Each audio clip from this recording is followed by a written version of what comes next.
حضرت مرزا مظہر جانے جانا فرماتے ہیں کہ بارش ہوئی تھی تازی دلی میں تازی بارش ہوئی تھی. ایک بابا لکڑی کے جوتے پہنے کھڑا ہوں، اللہ اللہ اللہ، اسی کسی دے کچھ بھی نہیں لگ دے، نہ کوئی ساڈا دردی. بابا مست ہو کے جا رہا، اللہ اللہ کرتا جا رہا. ایک طوائف اپنے کوٹھے سے اتر کے تو سیڑھیوں پہ بیٹھی تھی، ساتھ اس کا یار بھی بیٹھا تھا. بابا اپنی مستی میں جا رہا ہے تو بابا جی کے پیروں سے کچھ مٹی اڑی تو اس عورت کے کپڑوں پہ پڑ گئی. پرواہ نہیں، بزرگ گزر رہے. وہ یار اس کا دوڑا ہوا آیا، اس نے آ کے تھپڑ مارا. کا خیال نہیں سارے اس کے کپڑے آلودہ کر دیے، تو کدھر تیرا دماغ نہیں ٹھیک؟ بابا نے نظر اٹھائی، کہا بیٹے میں نے دیکھا نہیں، چل اللہ تیرا بھلا کرے، تو نے بدلہ لے لیا. بابا جی چپ کر کے وَإِذَا خَاطَبَهُمُ الْجَاهِلُونَ قَالُوا السَّلَامَ، چپ کر کے گزر گئے. ٹھنڈ کا موسم تھا، بارش تازہ ہوئی تھی، حلوائی دودھ کاڑ رہا تھا. اس نے بٹھایا بابا جی کو پھٹے پہ، پیالہ پکڑا، دوڑ کے آگے بڑھا. بزرگ آ گئے، آئیے بیٹھیے. دودھ کا گرم پیالہ شکر ڈال کے دیا. بابا جی نے دودھ پیا، پھر نظر جھکی، پھر رنگ بدلا. کہنے لگے مالک تو کتنا بے نیاز ہے، کہیں تھپڑ مرواتا ہے، کہیں دودھ پلاتا ہے. تیری بے نیازی ہے نا، ادھر تھپڑ مروایا، یہاں دودھ پلایا، تو ہی جانتا ہے تیرے رنگ کیا ہے. ابھی بابا وہیں بیٹھا تھا، دوڑے آئے پیچھے سے لوگ، شور ہوا. بابے کو دبوچ کے وہاں لے گئے جہاں اس نوجوان نے تھپڑ مارا تھا. کہا تو اللہ کا بندہ ہے، اللہ کے بندے بد دعا تو نہیں دیتے. ہوا کیا؟ کہا تو نے بد دعا دی ہے؟ کہا نہیں دی، بات بتاؤ. کہنے لگے اس نے تجھے تھپڑ مارا ہے، چھت پہ چڑھا ہے، پیر پھسلا ہے، گردن کے بل گرا، منکا ٹوٹ گیا، مر گیا ہے، تو نے بد دعا دی ہے. بابا جی کہنے لگے یار میں نے تو دوسرا لفظ بھی نہیں کہا، بھلا ہو کہہ کے گزرا ہوں، میں نے نہیں بد دعا دی. کہا تو نے دی ہے تبھی تو مر گیا. کہا نہیں دی. کہا بابا تو بزرگ آدمی ہے، سچ بول. تو بابا جی کہنے لگے سچ سنو. پھر میں آ رہا تھا، میرے پیروں سے مٹی اڑی، اس کے یار کے کپڑوں پہ پڑی، اسے برا لگا، اس نے مجھے مارا. جب اس نے مجھے مارا تو میں کوئی لوارث تو نہیں تھا، جب اس نے مجھے مارا تو میں کوئی لوارث تو نہیں تھا. مجھے دشمنوں نہ چھیڑو، میرا ہے کوئی جہاں میں ابھی پکار لوں گا، نہیں دور ہے مدینہ. اس نے مجھے مارا تو میں کوئی لوارث تھا کہ میرا بدلہ کوئی نہ لیتا. اس نے مجھے مارا ہے تو میرے یار کو برا لگا ہے تو اس نے اسے مار دیا ہے، میری تو غلطی کوئی نہیں. یاروں کا جھگڑا ہے، یہ تو دوستوں کا جھگڑا ہے، یہ تو یاروں کا جھگڑا ہے، کوئی غلطی نہیں میری، کوئی غلطی نہیں. خش جنہ قدر نہیں میرا، اے میرے صاحب نو وڈیائیاں، میں تے گلیاں دا روڑا کوڑا، میں گلیاں دا روڑا کوڑا. میں نو محل چڑھایا ہے سائیاں، میں نو محل چڑھایا ہے سائیاں.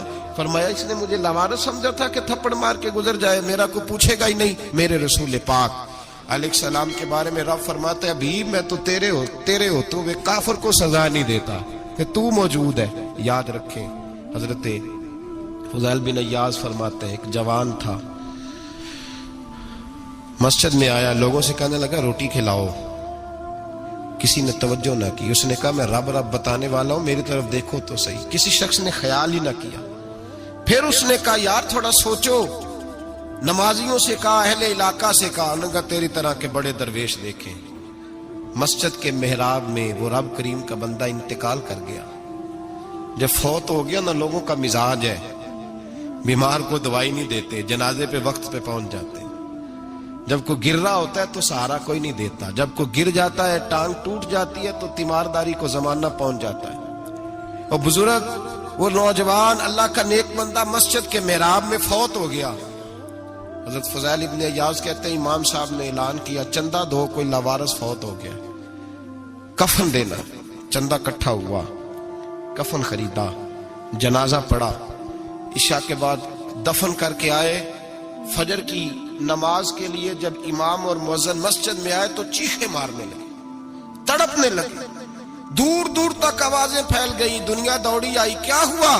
کہنے لگے وہ جو تم نے کفن پہنایا تھا وہ یہاں پڑا ہوا ہے، اور دیکھو کفن پہ تحریر لکھی ہے. تحریر کیا ہے؟ عرش کے مالک نے فرمایا میرے دوست نے روٹی مانگی، تم نے دی نہیں. اس نے تمہیں میرے قریب کرنے کے لیے اپنی طرف توجہ کرائی، تم نے کی نہیں. اور میرا یار تمہارے کفن کا محتاج تھا، سنبھال کے رکھو اپنا کفن، میں نے اسے جنت کا لباس عطا فرما دیا، سنبھال کے رکھو. یہ کوئی لاوارثوں کا ٹولہ ہے؟ یاد رکھیں جو وارث والے ہیں ان کا رنگ اور ہے، جو ماننے والے ہیں ان کا مزاج اور ہے۔ اپنی زندگی لوارثوں کی طرح نہیں گزارے، تھوڑا سا ادھر گیا تھا تو پھر تھوڑا سا ادھر گیا تھا تو تھوڑا سا، یہ کیا بات ہوئی، یہ کیا بات ہوئی؟ اپنے آپ کو، اپنی نسبت کو، اپنے عقیدے کو مضبوط رکھیں۔ 1 انچ کے لیے اعلیٰ حضرت فاضل بریلوی رحمت اللہ علیہ کے مکان کی دیوار گر گئی، ایک کونا مکان کا، آپ جانتے ہیں پرانی دیواریں چھوٹی ہوتی تھی اور بارشوں میں اکثر گھروں کی دیواریں گری ہوئی ہوتی تھی، ایک سائیڈ کی دیوار گر گئی تو اس کونے میں ہندوؤں کا گھر تھا۔ اب مستری صاحب رات کو آئے، ان سے بات ہوئی تو کہنے لگے سویرے کام شروع کروں گا۔ کہا 1-2 صاحب نے کہ ہندوؤں کا گھر ساتھ ہے اور وہ دشمن بھی بڑے زیادہ ہیں، تو رات کو ہی ہو جائے۔ کہنے لگا جی نہیں، میری مجبوری ہے، مزدور کہاں سے لاؤں گا، بڑے معاملات ہیں، سویرے شروع ہوگی۔ اب رات کو مولانا ظفر الدین بہاری علیہ رحمہ کہتے ہیں بچے مدرسے کے، باقی سارے لوگ، سب کو جمع کیا گیا، چونکہ اس طرف سے تھوڑا خطرہ تھا ہندوؤں کی جانب سے۔ کہا جناب یہ بڑے دشمن ہیں اسلام کے، تو اس طرح کرو کہ 2-3 بچوں کی ڈیوٹی لگائیں یا کچھ لوگوں کی یہاں رات کو پہرا دیا جائے، ٹھنڈ بھی بڑی زیادہ تھی، کھڑا ہونا بھی مشکل تھا۔ اعلیٰ حضرت رحمت اللہ علیہ عشاء کی نماز کے بعد جلدی حجرہ خاص میں تشریف لے جاتے تھے۔ اس رات جب دیکھا نا باہر شور ہو رہا ہے تو اسی طرح سر پہ ایک رومال لپیٹا تو باہر آ گئے، کہنے لگے کیا شور ہے؟ کہ حضور سردی ذرا زیادہ ہے تو یہاں کسی کی ڈیوٹی لگانی ہے پہرے کی۔ 2 منٹ خاموش رہے، پھر فرمانے لگے کوئی ضرورت نہیں، جاؤ سو جاؤ سارے جا کے، کوئی ضرورت نہیں، جاؤ اپنے اپنے گھروں کو، کوئی حاجت نہیں، پہنچ جاؤ۔ کہا حضور مہربانی کرے، وہ طے ہونے لگا تھا۔ فرمایا میری وجہ سے کیوں کوئی ساری رات بیدار رہے، جاؤ تمہیں کہا نا آرام کرو۔ لوگ سو گئے۔ صبح فجر کی نماز پڑھ کے اعلیٰ حضرت رحمت اللہ تعالی علیہ جب سیڑھیاں اتر رہے تھے رضا مسجد کی، تو وہ جس ہندو کی جانب سے زیادہ خطرہ تھا وہ سیڑھیوں پہ بیٹھا تھا، مسجد کی سیڑھیوں پہ۔ سب لوگوں کی توجہ ہو گئی، کہنے لگا مولانا میں کلمہ پڑھنے آیا ہوں، مجھے کلمہ پڑھا کے مسلمان کر دو، میں کلمہ پڑھنے آیا ہوں، مسلمان کریں۔ لوگوں کی توجہ، اعلیٰ فرمانے لگے نہیں ابھی تو انتظار کر، تھوڑی دیر کے اچھی طرح سوچ لے، جذباتی فیصلہ نہ کر کہ تو آ رہا ہے۔ یہ کہہ کے جب 2 سیڑھیاں نیچے اترے اس کے پاس سے تو اس نے پیر تھام لیے، کہنے لگا اب ایسے تو نہ کرو، رونے لگا۔ اعلیٰ حضرت رحمت اللہ نے کلمہ پڑھایا، کچھ باتوں کی نصیحت فرمائی، تشریف لے گئے۔ گھیرنے والے گھیر کے بیٹھ گئے، کہنے لگے ہمیں بھی بتا بدلہ کیسے ہے۔ کہنے لگا دیوار گر گئی، آدھی رات کے وقت، آدھی رات تک انتظار کرتا رہا، پہرے دار کوئی نہیں، تو 2 تلواریں لے کر جب میں ان کے مکان کی جانب بڑھا، میں نے کہا آج گردن کاٹوں گا اور کاٹ کر کے نکلوں گا۔ کہتا ہے جب میں قریب آیا تو 2 شیر کھڑے تھے، اوپر سے پلٹ کے آیا تو پھر کھڑے تھے، ادھر سے پلٹ کے آیا تو پھر کھڑے تھے۔ فرماتے ہیں میں 2 گھنٹے کے بعد آیا تو پھر پلٹ کے کھڑے تھے، میں پھر 1 گھنٹے کے بعد آیا، سحری کا وقت ہو گیا تو پھر پلٹ کے کھڑے تھے۔ اب میں ڈر کے بھاگا۔ کہتے فاضل بریلوی نے اپنی کھڑکی سے منہ باہر نکالا، کہنے لگے اور کتنا تجربہ کرے گا، مجھے تو لاوارث سمجھتا ہے، لاوارث ہوں میں، اور کتنا تجربہ کرے گا، بس کر مان جا۔ میں نے کہا حضور یہ کون ہے، مجھے بتائیے تو صحیح یہ کون ہے۔ تو کہنے لگے میں نے ساری زندگی رسول اللہ کی عظمت کا دفاع کیا ہے، ساری زندگی غوث اعظم کے نعرے لگائے ہیں، ابھی تو یہ مدد صرف غوث پاک جیلانی کی بھیجی ہوئی ہے، ابھی تو غوث اعظم کی بھیجی ہوئی مدد ہے، مولا علی ابھی پیچھے ہیں، 2 جہاں کے محبوب ابھی اس سے پیچھے ہیں، وہ تو ابھی پیچھے ہیں، پیچھے کھڑے ہیں کہ ضرورت پڑی تو ہم بھی تیار بیٹھے ہیں۔ تو بھائی آج رواج ہو گیا، رواج، میں نے 2-4 دن پہلے بھی کہا تھا، لوگ کہتے ہیں نہیں کوئی نہیں ضرورت، سامنے سارا کچھ نظر آ رہا ہے۔ او خدا کے بندو یاد رکھو، نسبت ہے بڑی چیز، جانے تو وہ دو میں، اگر کسی کو نسبت میسر آ گئی نا، نسبت، خالی دامن ہی مل گیا، تیرے ہاتھ میں کچھ ہے تو ہونی چاہیے نا، خالی دامن ہی تجھے کسی کا میسر آ گیا تو بچ گیا۔ اپنی نسبتوں کی حفاظت کریں، ان کو مضبوط کریں، ان پر محنت کریں، ان پر توجہ رکھیں۔ یہ نسبت جو ہوتی ہے نا، نسبت، یہ دیکھیں نا، ایک گتا ہے عام کتاب کو لگا ہوا ہے تو جہاں مرضی رکھ دو، اس کی کوئی قدر نہیں، لیکن جو گتا قرآن مجید کو لگ گیا ہے اس کو بغیر وضو چھونا جائز ہے۔ ایک پٹھے پہ اینٹ بنی ہے، جو باتھ روم میں لگ گئی وہاں بغیر جوتے کے جایا نہیں جا سکتا، اور جو مسجد میں لگ گئی وہاں جوتے پہن کے جایا نہیں جا سکتا۔ یہ نسبت ہے بڑی چیز، اگر میسر آئے نصیب ہو اپنی نسبت کو مضبوط کر کے رکھا کریں، اس کی جولانی کا مظاہرہ کیا کریں، اس نسبت میں روز توانائی آنی چاہیے۔ میں آپ کو بڑی ذمہ داری کے ساتھ ایک بات بتاتا ہوں تجربے کی، ہمیں جتنا کسی نے آ کے کہا ہے نا نسبت کے خلاف، ہماری نسبت اس سے زیادہ مضبوط ہوئی ہے۔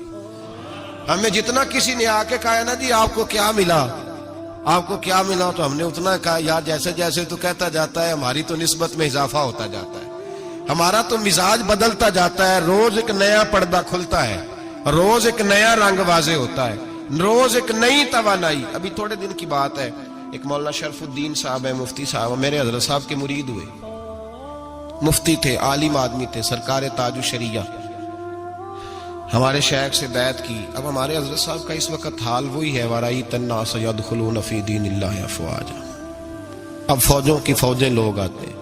ہم نے دیکھا ہے صرف خالی مرید ہونے والے بار سینکڑوں کی تعداد میں ہزاروں لوگ بیٹھے ہیں کہ صرف بیعت اتنا کہہ دیں ہم نے قبول کیا۔ اس عالم میں اور جہاں حضرت صاحب کا اعلان ہو جائے کہ تشریف لا رہے ہیں وہاں لاکھوں کا مجمع جمع ہو جاتا ہے اور ایک جھلک دیکھنے کو لوگ ترستے رہتے ہیں۔ یہ کیفیت ہم نے دیکھی، وہ دور گزر گیا، کبھی ایسا بھی ہوتا تھا ایک میں ہوتا تھا، ایک تو ہوتا تھا، اور تیسری تنہائی ہوتی تھی۔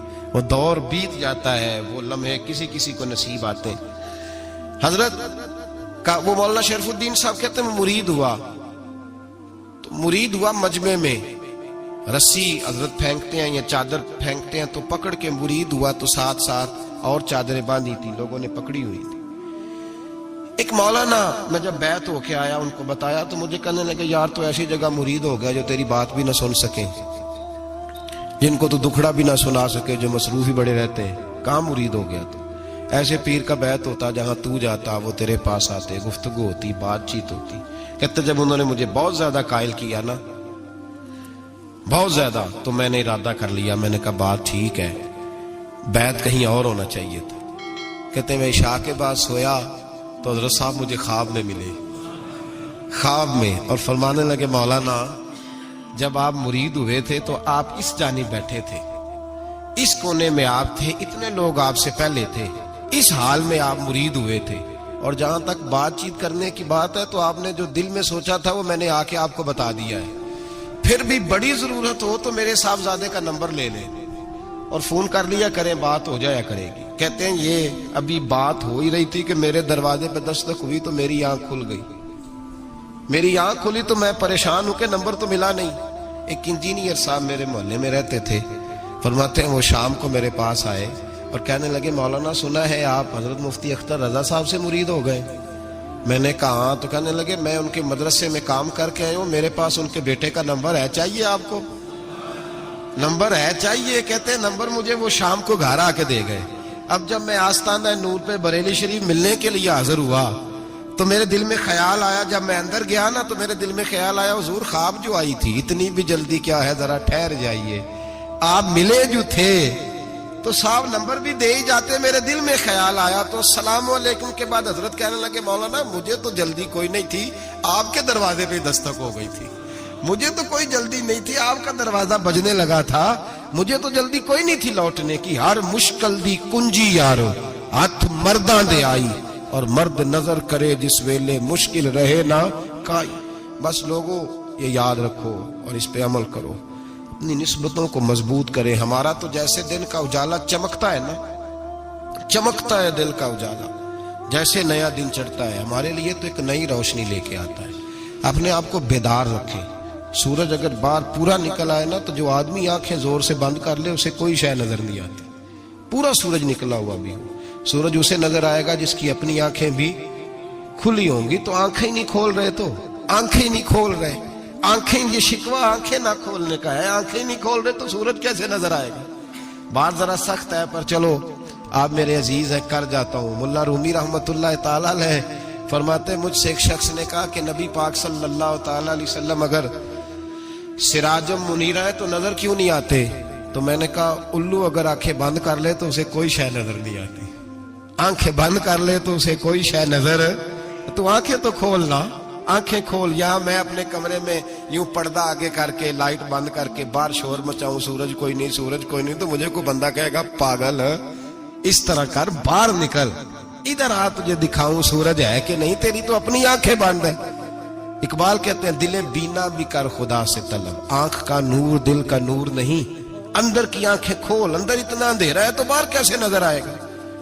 تو لوگ آنکھ ہی نہیں کھولتے، دائیں بائیں دیکھتے رہتے ہیں۔ نسبت کو مضبوط کریں۔ رب تو فرماتا ہے حبیب تو موجود ہے تو میں کافر کو بھی عذاب نہیں دیتا۔ اب یہاں خالص نسبت کا بیان ہے، خالص، یہ نہیں فرمایا کہ حبیب ان کے عمل اچھے ہیں تو میں عذاب نہیں دیتا، یہ نہیں فرمایا کہ حبیب یہاں خانہ کعبہ ہے تو میں عذاب نہیں دیتا، نسبت کی بات فرمائی، نسبت کی۔ یہ نہیں فرمایا کہ حبیب یہاں روز طواف ہوتا ہے تو عذاب نہیں دیتا، یہاں تلاوت ہوتی ہے تو فرمایا حبیب تو ہے اس لیے میں انہیں عذاب۔ مدینے میں کبھی زلزلہ نہیں آیا، پتہ ہے آپ کو؟ اس لیے نہیں آیا کہ وہاں میرے مصطفیٰ کا گنبد خضرا ہے۔ کوئی فصل وہ بیجتے نہیں، کوئی فصل بوتے نہیں، وہ کوئی فصل بھی، لیکن دنیا کی ہر شے آپ کو مدینے میں ملتی ہے۔ جو سب سے اچھا پھل کھانا چاہے اسے مدینے میں جا کے ملتا ہے، اس لیے کہ وہاں گنبد خضرا کی ہریالی موجود ہے۔ دنیا کی ہر نعمت ملتی ہے اس لیے کہ گنبد خضرا جو موجود ہے۔ تو بھائی یہ نسبتوں کی بات ہے، نسبتوں کی۔ پرانی امتوں میں جب کوئی گناہ کرتا تھا تو دروازے پہ لکھا ہوتا تھا سویرے، میرے حبیب نے دعا فرمائی مولا یہ میرے ہیں انہیں رسوا نہ کرنا، اے اللہ میرے ہیں انہیں رسوا نہ کرنا۔ تو میرے بھائی سن لو اور یاد رکھ لو، لاکھوں پاپ بھی لوگ کر کے آئیں، سویرے منہ دھو کے نکل آئیں تو عرش کا مالک رسوا نہیں کرتا، بلکہ کہتا ہے تو میرے دامن میں چھپ جا، اندر جا کے جہاں گناہ کیا ہے وہاں جا کے دل سے سچی توبہ کر لے، میں قیامت میں بھی کسی کو نہیں بتاؤں گا کہ تو نے گناہ کیا۔ تو برکت کس کی ہے؟ رسول پاک کی۔ یہ برکت کس کی ہے؟ حبیب دو عالم کی صلی اللہ۔ غلامی کا رشتہ مضبوط کریں، غلامی کا وارث والے بنے، لوارث نہ بنے۔ لوارثوں جیسی زندگی نہ گزارے، جہاں مرضی چلے گئے، جہاں مرضی چھٹیاں کار ہے، جتنے مرضی ٹائم بتا ہے، جو مرضی طبیعت میں آیا کرتے پھرے، پتہ ہی کوئی نہیں، حال ہی کوئی نہیں، یہ کوئی کیفیت نہیں ہے کوئی بھی۔ مجھے ایک صاحب کہنے لگے کہ ایک پیر بھائی پوچھ رہا تھا حضرت صاحب کا حال کیا ہے، میں نے آج کے بعد اس نے تجھ سے پوچھا تو بالکل نہ بتانا۔ وہ کیسا بیٹا ہے، وہ کیسا بیٹا ہے جو پڑوسیوں سے دائیں بائیں لوگوں سے حال پوچھتا ہے، اسے پتہ ہی نہیں، اسے خبر ہی نہیں، اسے تو لمحے لمحے کی خبر ہونی چاہیے، اسے تو منٹ کا پتہ ہونا چاہیے تھا۔ وہ اس نے کس طرح کی نسبت رکھی ہوئی ہے جس کو ہم سایوں سے پوچھنے پڑتا ہے ذرا پتہ کر کے بتانا حال کیا ہے۔ تو کدھر تھا بھائی، اتنی دیر ہو گئی، تو نے حال بھی کسی اور سے پتہ کرانا ہے؟ میں نے کہا اس کو کہنا آج کے بعد حال پوچھنا ہوا تو خط لکھے، میں بھی جواب لکھ دوں گا، بات ختم ہو گئی۔ جب دور دور جو رہنا ہے تو ٹھیک ہے، پھر اس طرح نہ تو خدا ہے نہ میرا عشق فرشتوں جیسا، دونوں انسان ہیں تو پھر کیوں اتنے حجابوں میں ملے؟ اور اس نے کہا تھا اب کہ ہم بچھڑے تو شاید کبھی خوابوں میں ملے، جیسے سوکھے ہوئے پھول کتابوں میں ملے۔ ایسا کام نہ کریں کہ وہ انداز ہی بدل جائے، اپنے آپ کو، اپنی نسبتوں کو مضبوط کریں۔ اللہ تبارک و تعالیٰ سے دعا اور التجا ہے کہ اللہ کریم ہمیں نسبتوں کی مضبوطی عطا فرمائے، اور اللہ تبارک و تعالیٰ ہمیں یہ توفیق دے کہ ہم سمجھ جائیں اس بات کو کہ اصل بات ہے کیا، اور اصل کی مضبوطی کتنی ضروری ہے، اصل تک پہنچنا کتنا ضروری ہے۔ اور یہ بھی یاد رکھیں، اماں جب ناراض ہوتی ہے نا، جب اماں ناراض ہوتی ہے تو کہتی ہے بس نکل جاتا، فٹافٹ نکل گئی، دوڑ جا، کوئی تعلق نہیں۔ ابا بھی کہتا ہے آج آیا تو ٹانگیں توڑ دوں گا، حال ہی کوئی نہیں۔ اور وہی بیٹا جا کے 2 منٹ پیروں میں بیٹھتا ہے، کہتا ہے میں تجھے پتہ ہی نہیں میں کتنی ٹینشن میں تھا۔ تو وہی اماں باہر نکل کے پہلے بڑکے مار رہی ہوتی ہے حد کر دوں گی، پھر وہی اماں کہتی ہے بڑا پریشان ہے بیچارہ۔ یہ کیفیت ہے، اپنے آپ کو صحیح کریں، اپنی نسبتوں کو مضبوط کریں، احکامات پہ عمل کریں، محبوب کی غلامی تگڑی کریں۔ یہ جو سستیاں ہیں، کوتاہیاں، ان کو دور کریں۔ زندگی کا لطف آتا ہی تب ہے جب آپ پورے طور پر اپنے آپ کو چاق و چوبند کرتے ہیں۔ اگر تھوڑا کر لیا، تھوڑا چھوڑ دیا، 1 پڑھ لی، 3 رہ گئیں، 3 پڑھ لی، 2 رہ گئیں، یہ لطف نہیں ہے، یہ ذائقہ نہیں۔ اپنے آپ کو مضبوط کریں اور پورا مضبوط کریں۔ ہم اس طرح کریں گے کہ ہم ساری رات اللہ کی عبادت کریں گے۔ حضور تو محبوب ہے نا، چلو کچھ دیر آرام بھی کرتے ہیں، ہم ساری رات عبادت کریں۔ ایک نے کہا کہ بھائی میں تو ہر روز روزہ رکھا کروں گا نفلی، تیسرے نے کہا میں شادی نہیں کروں گا، میں ایسے ہی وقت گزاروں گا، تجرد کی زندگی گزاروں گا۔ رسول پاک علیہ السلام کو جب اس بات کی خبر پہنچی تو پتہ حضور نے تبصرہ کیا کیا؟ قربان جائیں، کیا انداز ہے گفتگو کا، محبوب فرمانے لگے یہ میں نے کیا سنا ہے کہ میں شادی نہیں کروں گا اور میں ہر روز روزہ رکھوں گا اور میں ساری رات ہی نفل پڑھوں گا، آرام ہی نہیں کروں گا۔ محبوب فرمانے لگے میں تم سب سے زیادہ اللہ کو جانتا ہوں اور میں تم سب سے زیادہ رب سے ڈرتا ہوں۔ حضور فرمانے لگے میں نے تو شادیاں بھی کی ہیں، میرے تو بچے بھی ہیں۔ حضور فرمانے لگے میں تو روزہ بھی رکھتا ہوں اور میں تو نفلی روزے چھوڑتا بھی ہوں۔ محبوب کریم علیہ الصلوۃ والسلام فرمانے لگے میں تو رات کو عبادت بھی کرتا ہوں اور آرام بھی کرتا ہوں۔ اللہ کے رسول صلی اللہ تعالی علیہ وسلم ارشاد فرماتے فرماتے بات کہاں تک لے گئے؟ حضور فرمانے لگے اپنے یہ سارے طریقے، اپنی یہ سنت حضور بیان کر کے کہنے لگے سن لو بھائی، جس نے میری سنت سے منہ موڑا اس کا مجھ سے تعلق ہی کوئی نہیں، میرے طریقے پہ چلو۔ جو میں تمہارے لیے اسوہ چھوڑ کے جا رہا ہوں اس اسوے کو اپناؤ، اس طریقہ مبارکہ پر عمل کرو، اعتدال نہ چھوڑے کبھی بھی۔ غیر معتدل ہو جاتے ہیں لوگ، میں نے دیکھا ہے کہ وہ جب بندہ غیر معتدل ہو جاتا ہے تو چیزوں کا حسن ختم ہوتا ہے، اس کا وقار اٹھ جاتا ہے، اس میں تازگی نہیں رہتی، اس کے اندر وہ کیفیت نہیں رہتی۔ یہ دین کی بات ہے نا، تبلیغ ہے، یہ بھی حد سے زیادہ نہیں کرنی چاہیے۔ حضرت عبداللہ ابن مسعود رضی اللہ تعالیٰ عنہ سے لوگوں نے کہا تھا ہمارا دل کرتا ہے آپ روز واز کریں، روز تقریر کریں، ہم روز سنیں، تو آپ فرمانے لگے نہیں، ہفتے میں 3 دن بات کروں گا، اتنی بات کریں گے جو معتدل رہے، جو حد سے زیادہ نہ بڑھے۔ وہ ہمارے ہاں رواج ہے نا 2.5 گھنٹے کی تقریر کا، 3 گھنٹے کی تقریر کا، 4 گھنٹے کی تقریر کا۔ تو ہم سے لوگ کئی دفعہ کہتے ہیں اسی تے گل سمجھن لگے سا تسی ختم کر دیتی۔ تو میں نے کہا آپ شروع لیٹ ہوئے نا، ہم اللہ کے فضل سے پہلی بات سے شروع ہو گئے تھے، ہم نے وہ آدھا گھنٹہ تمہید پہ نہیں نہ لگایا۔ تجاوز نہ کریں چیزوں سے، اعتدال میں رہیں۔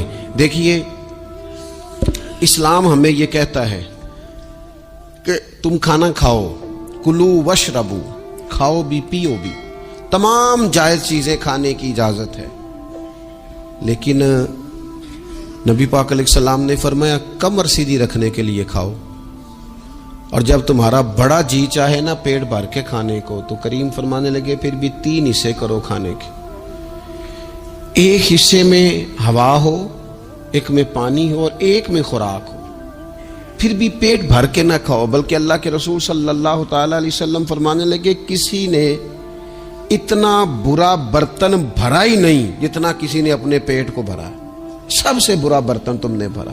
زیادہ کھائیں گے خواہشات زیادہ پیدا ہوں گی، زیادہ کھائیں گے نیند زیادہ آئے گی، زیادہ کھائیں گے غفلت زیادہ طاری ہوگی۔ لیکن کچھ لوگوں کا مقصد زندگی کھانا ہے، صبح کی پلاننگ الگ ہے، دوپہر کی الگ ہے، شام کی الگ ہے۔ آپ حیران رہیں گے کہ آپ اس ملک میں رہتے ہیں جس میں سب سے بہترین بزنس ہوٹل چلانے کا بزنس ہے، کھانے پینے کا کام کرو، یہ بھی بنا لو یہ بھی بنا لو، اچھا بھلا کھا پی کے اس کے بعد فاسٹ فوڈ کا آرڈر دے دیا جاتا ہے، اور کھانے کے بعد کتنی ساری چیزیں۔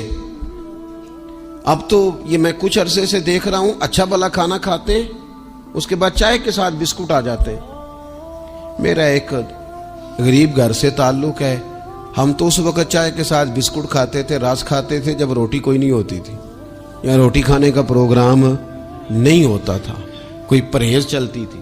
لیکن اب وہ لوازمات چائے کے ساتھ، اب تو لوگ چائے کا، اب جی آپ کا کھانا نہیں پکانا چائے پکانی ہے، تو چلو ٹھیک ہے چائے پک گئی، اب وہ چائے پک رہی ہے، اس کے ساتھ جناب بھنا ہوا گوشت پڑا ہے، اس کے ساتھ پیزا آ گیا ہے، اس کے ساتھ فلانی چیز آ گئی، یہ کیا ہے جی؟ اچھا پھر وہ خواہش بھی ہوتی ہے بعض میزبانوں کی کہ اب یہ تعریف بھی کریں، وہ سارا کچھ رکھ کے تو ساتھ یہ بھی کہہ رہے ہوتے ہیں تو چونکہ روٹی ڈاک چھڑی سی، لہذا پھر ہم نے نا یہ سارا کچھ کیا ہے۔ یعنی وہ کہہ رہے ہوتے ہیں کہ مہمان اب یہ کہے کہ او ہو آپ نے تو بڑا تکلف کر دیا ہے، اس کی کیا ضرورت تھی۔ تو کئی مہمان میری طرح کے بڑے پکے ہوتے ہیں، جو روز کے مہمان ہوتے ہیں نا بڑے پکے ہوتے ہیں، وہ تعریف شریف کوئی نہیں کرتے، وہ صاف ہی بات کرتے ہیں کہ تسی ایک شے رکھ دے تھے اسی بھی چاج نال کھا لیں دے۔ اب تو یہ چکھنے چکھانے کا ہی ماحول ہے، کوئی ایک رکھتے یا ہماری مرضی کی رکھتے یا پوچھ لیتے کہ اس ٹائم روٹی کھانی ہے تو چلو ہم کھاتے۔ یہ لوازمات ہیں، یہ تکلفات ہیں، اس میں گھر والے بھی تکلیف میں، پیسہ بھی بعضوں کا ضائع۔ آپ کھانے کے لیے زندہ نہ رہیں، زندہ رہنے کے لیے کھانا کھائیں۔ اپنی طبیعت میں بوجھ نہ بنائیں کسی قسم کا. نبی پاک صلی اللہ تعالی علیہ وسلم نے مومن کی شان پتہ کیا بیان کی؟ فرمایا کافر اور منافق 7 آنتوں سے کھاتا ہے اور مومن 1 سے کھاتا ہے. اتنا فرق ہے کافر منافق کے کھانے میں اور مسلمان کے کھانے میں. 6 گنا کم روٹی کھاتا ہے مسلمان، 6 گنا کم. حضرت عمر فاروق ملک شام میں حضرت ابو عبیدہ بن جراح سے ملنے کے لیے گئے تو کہنے لگے اتنی دور سے آیا ہوں، شپا سالار روٹی تو کھلا. انہوں نے اپنے بیگ سے رات کا خشک ٹکڑا کھانے کا نکالا اور پانی کا پیالہ دے کے کہنے لگے عمر یہ لو کھا لو. تو حضرت فاروق اعظم کہنے لگے یہی وہ مزیدار روٹی تھی جس کے لیے میں تیرے پاس آیا تھا، یہی وہ کھانا تھا، میں تلاش کر رہا تھا کہ یہ تمہیں ملے گا. کدھر گئے وہ لوگ جو رات کے کھانے میں فریج بھی نہیں ہوتی تھی، رات کے کھانے میں تھوڑا پانی ڈال دیا اماں نے، اس کو 3-4 دفعہ ابال لیا. رات کی روٹیوں میں تھوڑا سا پانی اور تھوڑا سا گھی، پورا گھی نہیں، تھوڑا سا پانی اور تھوڑا سا گھی. اور ساتھ دادی نانی یہ بھی کہہ رہی ہے کہ یہ پانی سے ذرا نرم ہو جائے گی روٹی. اور پھر وہ کھانا کھایا جا رہا ہے. اس کے اندر نہ تو ڈاکٹر آپ کو یہ کہہ رہا ہے کہ یہ نقصان کا باعث ہے، نہ معدے پہ بوجھ بن رہا ہے، نہ اس کے لیے پھر بھائیوں کو جا کے پردیس کاٹنا پڑ رہا ہے، نہ باپ کو کئی قسم کی نوکریاں کرنی پڑ رہی ہیں. اعتدال میں گھر کے اندر ہی سارا کچھ مینج ہے. یہ وہ حسن ہے جو اسلام کہتا ہے تم غیر معتدل ہو گئے، تم حد سے بڑھ گئے، تم نے زندگی ساری کھانے پینے پہ لگا دی. اور بھائی من چاہی نعمتیں تو جنت میں ملیں گی. ہم نے تو مزے کے کھانے وہاں جا کے کھانے، وہاں ملے گا پھل اور وہاں ملے گی نعمتیں جو بار بار ملیں گی. چہرے ایک جیسے ہوں گے پر ذائقہ بڑا منفرد سے منفرد نظر آئے گا. تو وہ جو پردہ غیب میں چیزیں تھیں وہ ساری چیزیں لوگ کہتے ہیں آج ہی ہم ساری غیر معتدل نہ بنے، تھوڑی سادگی لائیں، تھوڑا درمیانہ راہ. اسلام اس کو پسند کرتا ہے. نبی پاک علیہ السلام کی بارگاہ میں ایک مہمان آیا، ابھی وہ مسلمان نہیں تھا، تو محبوب نے فرمایا ایک بکری کا دودھ دھو کے اسے پلا دو. ایک بکری کا دودھ دھویا گیا، پلایا گیا، پھر دوسری کا دودھ دھویا گیا، پلایا گیا، پھر تیسری کا. وہ 7 بکریوں کا دودھ پی گیا. صبح اللہ نے توفیق دی اور وہ کلمہ پڑھ گیا. اب نبی پاک علیہ السلام نے فرمایا اسے بکری کا دودھ دھو کے پلاؤ. ایک بکری کا دودھ پیا، دوسری کا پی نہ سکا، رات 7 کا پی گیا تھا. تو میرے کریم فرمانے لگے یہ مومن اور کافر کا فرق ہے. جب تک یہ حالت کفر میں تھا 7 بکریوں کا دودھ پی گیا. اب یہ مومن ہوا ہے تو اللہ تبارک و تعالی نے ایک دودھ کے ساتھ ہی اسے سیر